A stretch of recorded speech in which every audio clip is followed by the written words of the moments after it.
ताजमहल, ये नाम सुनते ही हम सबके जहन में प्यार की एक निशानी, दुनिया का एक अजूबा आंखों के सामने आ जाता है। पर क्या ये सिर्फ इतना ही है? हाल के कुछ सालों में ना इस पर इतने सवाल उठे हैं, इतने विवाद हुए हैं कि इसकी असली कहानी कहीं खो सी गई है। तो आज हम इन्हीं दावों की तह तक जाएंगे और देखेंगे कि ऐतिहासिक तथ्य क्या कहते हैं। तो शुरुआत करते हैं उस सबसे बड़े सवाल से जिसने, सही कहूं तो, इंटरनेट पर तहलका मचा रखा है। ये जो ताजमहल के 22 बंद दरवाजे हैं, इनके पीछे क्या है? दावा ये है कि इन दरवाजों के पीछे हिंदू देवी देवताओं की मूर्तियां हैं। पर क्या वाकई ऐसा है? और बात यहीं खत्म नहीं होती। एक और बड़ा दावा है जो इसकी पहचान पर ही सवाल खड़ा कर देता है। सवाल ये पूछा जा रहा है कि क्या ताजमहल असल में एक शिव मंदिर था, तेजो महालय नाम का एक मंदिर जिस पर मुगलों ने बाद में कब्जा कर लिया? और फिर वो कहानी आती है जो सुनने में ही सबसे ज्यादा भयावह लगती है। क्या ये सच है कि शाहजहां ने इसे बनाने वाले 20,000 कारीगरों के हाथ कटवा दिए थे ताकि ऐसी कोई दूसरी इमारत फिर कभी ना बन सके? चलिए एक एक करके इन सभी दावों की पड़ताल करते हैं।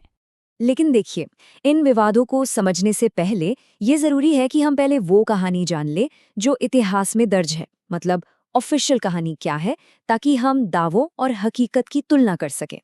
तो कहानी शुरू होती है शहजादे खुर्रम, जो आगे चलकर शाहजहां बने, और अर्जुमंद बानो बेगम से, जिन्हें हम सब मुमताज महल के नाम से जानते हैं। 1612 में दोनों की शादी हुई। दरबारी इतिहासकार बताते हैं कि दोनों के बीच बेपनाह मोहब्बत थी। लेकिन 1631 में अपने 14वें बच्चे को जन्म देते हुए मुमताज की मौत हो गई। और कहते हैं इस सदमे ने शाहजहां को पूरी तरह से तोड़ कर रख दिया। जो ऐतिहासिक रिकॉर्ड्स हैं वो बताते हैं कि वो 1 साल तक दुनिया से कट गए, शोक मनाते रहे, और जब वो वापस आए तो उनके बाल सफ़ेद हो चुके थे, कमर झुक गई थी। बस इसी गहरे दुख से ताजमहल बनाने का ख्याल पैदा हुआ। मुमताज के लिए एक ऐसा मकबरा बनाने का सपना जैसा दुनिया में कोई दूसरा ना हो, इस सपने को हकीकत में बदलने में पूरे 22 साल लग गए। आप सोच सकते हैं कि उस जमाने में ये कितना बड़ा, कितना महंगा प्रोजेक्ट रहा होगा। ठीक है, तो अब हम ऑफिशियल कहानी जानते हैं। अब वापस आते हैं उन दावों पर जिनकी हमने शुरू में बात की थी। देखते हैं इनमें से क्या सच है और क्या सिर्फ एक कहानी। तो सबसे पहले वो 22 बंद दरवाजे, क्या है उनके पीछे, आखिर सच क्या है? ये मुद्दा हाल ही में और भी गर्मा गया जब इलाहाबाद हाईकोर्ट में एक पिटीशन फाइल हुई कि इन दरवाजों को खोला जाए।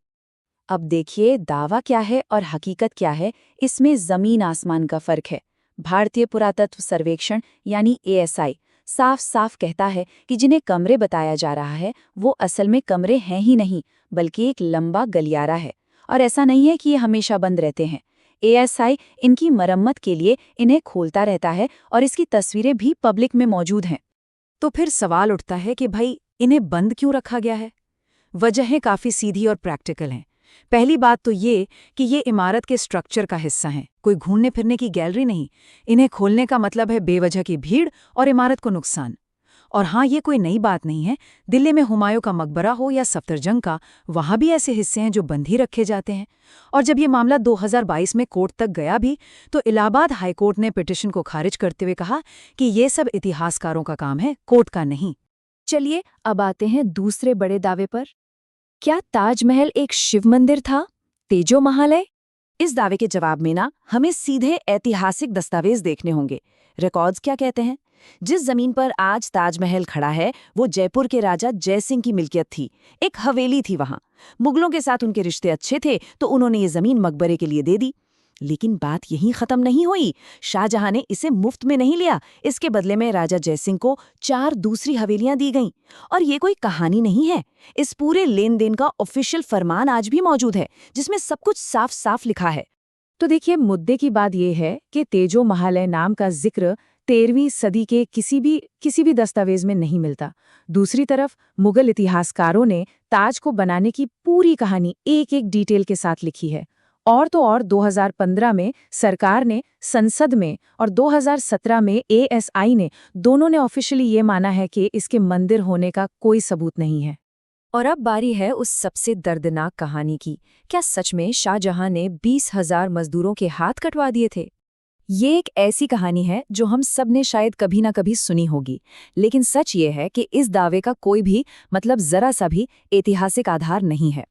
उस जमाने के किसी दस्तावेज में, किसी विदेशी यात्री के लेख में कहीं भी इसका जिक्र तक नहीं है। ये एक मनगढ़ंत कहानी लगती है जिसका सच्चाई से कोई वास्ता नहीं। और अगर हम थोड़ा लॉजिक भी लगाए ना, तो भी ये कहानी टिक नहीं पाती। जरा सोचिए, ताजमहल के फौरन बाद शाहजहां ने दिल्ली में पूरा का पूरा नया शहर बसाया, शाहजहानाबाद। वही दिल्ली जिसका लाल किला और जामा मस्जिद आज भी शान से खड़े हैं। तो सवाल यह है कि अगर 20,000 सबसे माहिर कारीगरों के हाथ ही काट दिए जाते, तो ये सब कौन बनाता? हकीकत तो ये है कि उन कारीगरों के लिए ताजगंज नाम की एक पूरी बस्ती बसाई गई थी और उनके वंशज आज भी वहीं रहते हैं। तो सवाल ये उठता है कि अगर ये कहानियां सच्ची नहीं हैं, तो फिर ये आई कहाँ से? और यहीं पर बात इतिहास से निकलकर मिस इन्फॉर्मेशन यानी गलत सूचना पर आ जाती है। ये जो तेजो महालय वाली थियरी है, इसकी शुरुआत एक शख्स ने की, पुरुषोत्तम नागेश ओक, जिन्हें पीएन ओक के नाम से जाना जाता है। अब वो पेशे से इतिहासकार नहीं थे, पर उन्होंने इतिहास पर किताबें लिखी। और उनका तरीका क्या था? सबूत नहीं, बल्कि मिलते जुलते नाम और शब्दों के आधार पर थियरी बनाना। इसका एक बहुत ही दिलचस्प उदाहरण यहाँ है। उनका कहना था कि क्रिश्चियनिटी असल में कृष्ण नीति है और वेटिकन शहर का नाम संस्कृत के शब्द वाटिका से आया है। अब आप खुद ही समझ सकते हैं कि ये ऐतिहासिक तथ्य नहीं, बल्कि शब्दों का एक खेल था। तो फिर ये थियरी इतनी फैली कैसे? देखिए, 1989 में ओक ने अपनी किताब छापी। साल 2000 में वो इस मामले को सुप्रीम कोर्ट तक ले गए, जहां कोर्ट ने उनकी याचिका को मिसकंसीव्ड यानी एक गलत धारणा बताकर खारिज कर दिया।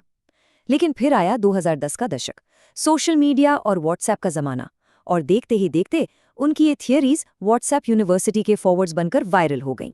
तो आखिर में आज ताजमहल का मतलब क्या है? क्या ये सिर्फ एक खूबसूरत इमारत है या फिर ये विचारों की एक जंग का मैदान बन चुका है? एक नजरिया है शकील बदायूनी का, जो कहते हैं एक शहंशाह ने बनवा के हसी ताजमहल सारी दुनिया को मोहब्बत की निशानी दी है। ये वो रोमांटिक तस्वीर है जिसे पूरी दुनिया जानती है। लेकिन फिर एक दूसरा नजरिया भी है, साहिर लुधियानवी का। वो लिखते हैं, एक शहंशाह ने दौलत का सहारा लेकर हम गरीबों की मोहब्बत का उड़ाया है मजाक। ये एक बिल्कुल अलग, एक आलोचनात्मक सोच है। तो आखिर में सवाल यही है कि ताजमहल क्या है?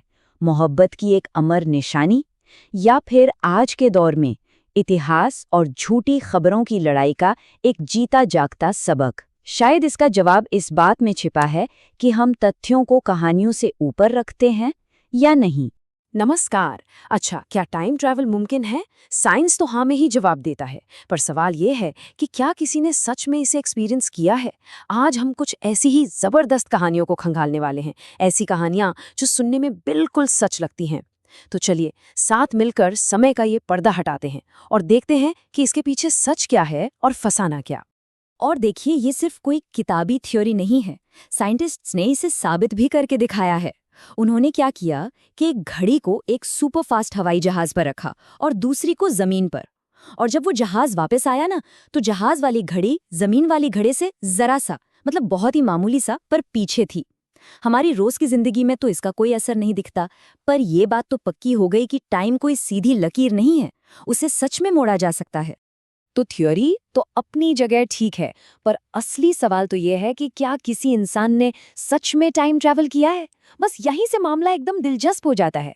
अब हम साइंस की दुनिया से निकलकर कुछ ऐसे पर्सनल किस्सों में गोता लगाएंगे जो सुनने में तो एकदम फिल्मी लगते हैं, पर जिनके साथ कुछ हैरान कर देने वाले सबूत भी दिए गए थे।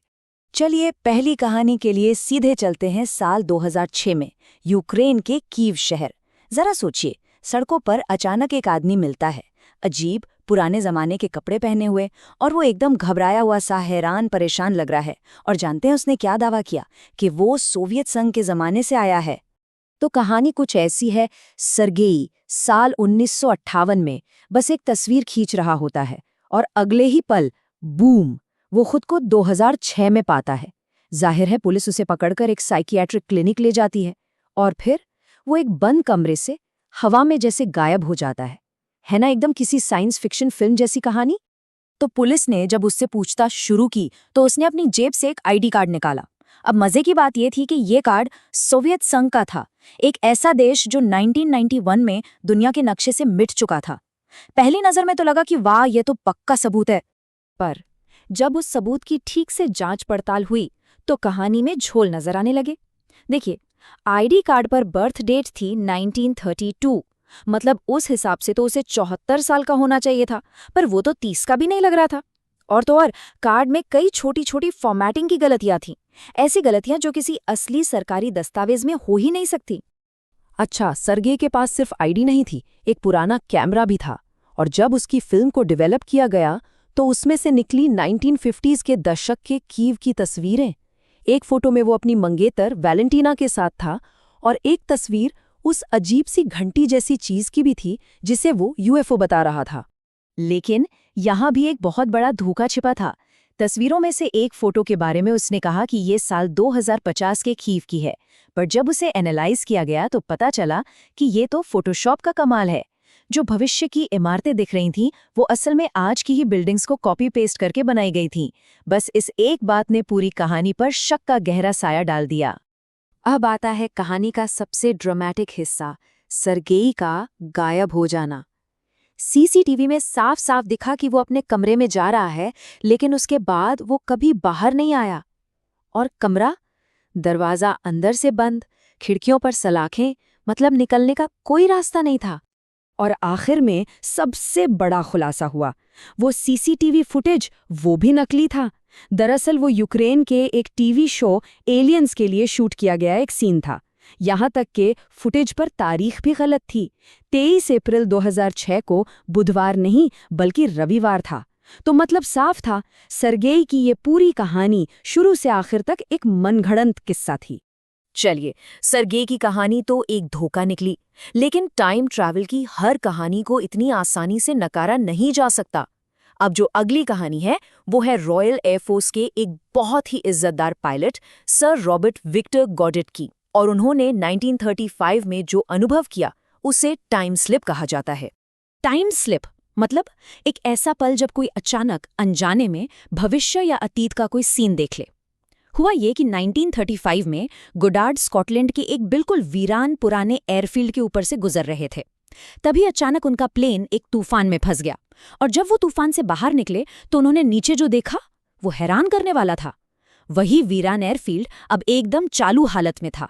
वहां नीली वर्दी में मैकेनिक काम कर रहे थे और रनवे पर पीले रंग के अजीब से प्लेन खड़े थे, ऐसे प्लेन्स जो उन्होंने अपनी जिंदगी में पहले कभी नहीं देखे थे। लेकिन कहानी का सबसे चौंकाने वाला मोड़ तो अभी बाकी था। ठीक 4 साल बाद 1939 में रॉयल एयरफोर्स ने उसी एयरफील्ड को फिर से चालू किया, और जानते हैं वहां क्या हुआ? वहां इस्तेमाल होने वाले प्लेन्स का रंग पीला था और मैकेनिकों की वर्दी ठीक वैसी ही नीली थी जैसी गोडार्ड ने 4 साल पहले देखी थी। तो सवाल ये उठता है कि क्या ये वाकई भविष्य की एक झलक थी, या बस एक इत्तेफाक, या शायद कोई वहम? सोचिए, गोडार्ड जैसे सम्मानित ऑफिसर के लिए ऐसी कहानी गढ़ना भी तो अजीब लगता है। पर सच तो ये है कि आज तक इसका कोई पक्का साइंटिफिक जवाब नहीं मिल पाया है। अच्छा, अब जो कहानी आने वाली है वो शायद अब तक की सबसे अजीब कहानी है। ये कहानी है स्वीडन के एक आदमी की, जिसने दावा किया कि उसने अपने किचन के सिंक के नीचे से, जी हाँ, सिंक के नीचे से भविष्य की सैर कर ली। तो कहानी ये है कि हैकिन नोर्डक्विस्ट नाम का ये शख्स अपने किचन का टपकता हुआ सिंक ठीक करने के लिए नीचे कैबिनेट में गया, और वहां उसे एक सुरंग मिली, एक लंबी रोशनी से भरी सुरंग। जब वो सुरंग के दूसरे सिरे से बाहर निकला तो वो भविष्य में था, और वहां उसकी मुलाकात किससे हुई? अपने ही 70 साल के बूढ़े वर्जन से। और तो और सबूत के लिए उसने इस पूरी मुलाकात का एक वीडियो भी बना लिया। पर इस कहानी का जो असली सच है वो तो और भी कमाल का है। ये पूरा सनसनीखेज वीडियो असल में एक इंश्योरेंस कंपनी का विज्ञापन था। जी हाँ, अपने पेंशन प्लान को प्रमोट करने के लिए बनाया गया एक बहुत ही क्लेवर मार्केटिंग स्टंट। ये एक परफेक्ट एग्जाम्पल है कि कैसे एक बढ़िया कहानी सच और झूठ के बीच का फर्क मिटा सकती है।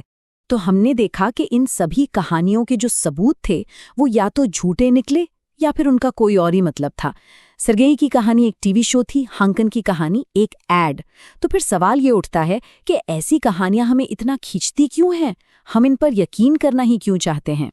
शायद इसलिए क्योंकि वक्त की इन दीवारों को तोड़कर आगे पीछे जाने का आइडिया ही इतना जबरदस्त है। ये कहानियां चाहे सच हों या झूठ, हमारी कल्पना को एक परवाज देती हैं। हम एक ऐसी व्हाट इफ वाली दुनिया में ले जाती हैं जहां कुछ भी मुमकिन है। और यही तो इन कहानियों की असली ताकत है। सोचने वाली बात है ना? Watch the full video on the channel and don't forget to subscribe.